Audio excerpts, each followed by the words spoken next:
राधे राधे महाराज जी।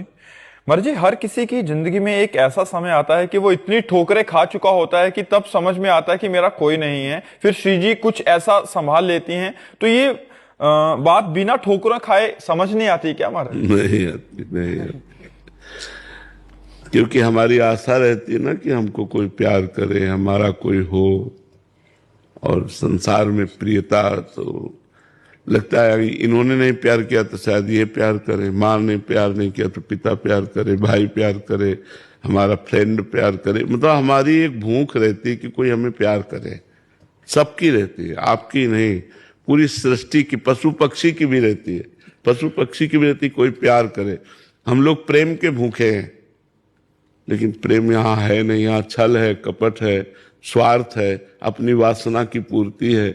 आपको जब तक हमारे से काम की पूर्ति होती रही तब तक तो आप प्यार का नाटक कर दो। जहां काम की पूर्ति नहीं होगी वहां कोई प्यार नहीं करता, क्योंकि हम प्रेम में भगवान के अंश हैं। भगवान प्रेम स्वरूप हैं, तो हम प्रेम में भगवान के अंश हैं। तो लगता है मुझे कहीं तो प्यार मिले, लेकिन कहीं प्यार टिकाऊ नहीं देता। टिकाऊ है नहीं, प्यार कहीं टिकाऊ नहीं है। किसी का थोड़ा लंबा चल गया अगर स्वार्थ और मन मिलता रहा, नहीं फिर प्यार मेरे शरीर को, मेरी वस्तुओं को, मेरे पद को, मेरी महिमा को देखकर नहीं, सिर्फ मुझे, वो तो केवल भगवान कर सकते हैं, वो कोई इंसान नहीं कर सकता। इसी बात से हमें वैराग्य हुआ था। हम कक्षा 9 में पढ़ रहे थे तो हमें माँ में बहुत आसक्ति थी। और जब हम स्कूल से आते और माँ आके झोला उतारती तो हमारे आग लग जाती है, मरेगी यार, फिर कैसे रह पाऊंगा, माँ मरेगी, पिताजी मरेंगे यार, मरण धर्मा शरीर मेरा कौन है, फिर कौन। बस सोचते सोचते दिमाग में बस ये आया कि भगवान। बस हाई स्कूल में फार्म नहीं भरा और भाग पड़े भगवान की खोज में। और 13 वर्ष से लेकर के आज 56-57 वर्ष होते जा रहे आयु के, उसी मार्ग में चलते हुए। तो वास्तविक जो प्यार है वो भगवान से मिलता है, इंसान से कभी नहीं मिलता, क्योंकि कोई कितना भी हो वो स्वार्थी होता है। महाराज जी, आपको प्रथम अनुभव कब हुआ था कि वो प्यार कर रहे हैं? पहले दिन ही अनुभव हो गया था, पहले दिन ही।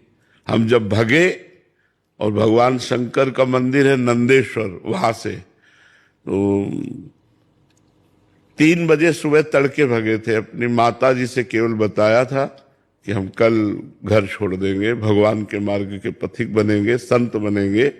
तो उन्होंने मजाक समझा था, उन्होंने समझा था ऐसे बच्चा है, ऐसे कह रहा था।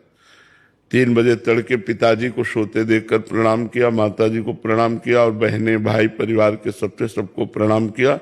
एक बार तो हृदय कांप गया, अरे फिर हिम्मत की, गांव के बाहर निकले, फिर हृदय कांप गया, कहाँ जाओगे, क्या खाओगे, कहाँ रहोगे।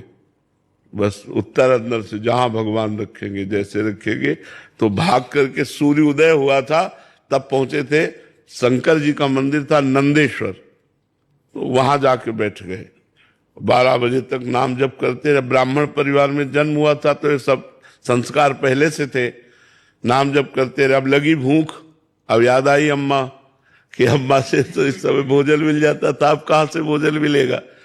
उसी समय हमने देखा एक आदमी जो है दही का एक कमंडल लिए हुए आया और कहा, बेटा यहाँ एक सूर स्वामी रहते थे, तुम जानते हो? तो हम कहा, हम तो नहीं जानते, हम तो आज ही आए।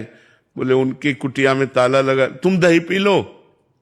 होगा क्यों पी लें? बोले नहीं, अब वापस नहीं ले जाएंगे, हम उनके ले लाए थे, अब आप पी लो। इतना वो दूध गढ़वा में करके वो जो दही बनाया जाता है वो लाल लाल दही होता है, गांव में वो बनता है, बड़ा स्वादिष्ट होता है। भरपेट दही पिलाया। जे ही दही पिला कर वो गए तो शंकर जी से लिपट के रोए कि आज हमें विश्वास हो गया कि आप हमारे जीवन को स्वीकार। और उस दिन से लेकर आज तक भगवान हमको प्रतिपल प्यार दे रहे हैं, और हमें अनुभव कि अब वो तो क्या वर्णन करने की बात है, वो तो अव्यक्त है, कोई प्रगट में थोड़ी है, वो अव्यक्त है, हृदय से। मीरा जी कहते गिरधर मुझे कितना प्यार करते हैं ये मेरा हृदय जानता है, वाणी से भी नहीं कह सकता।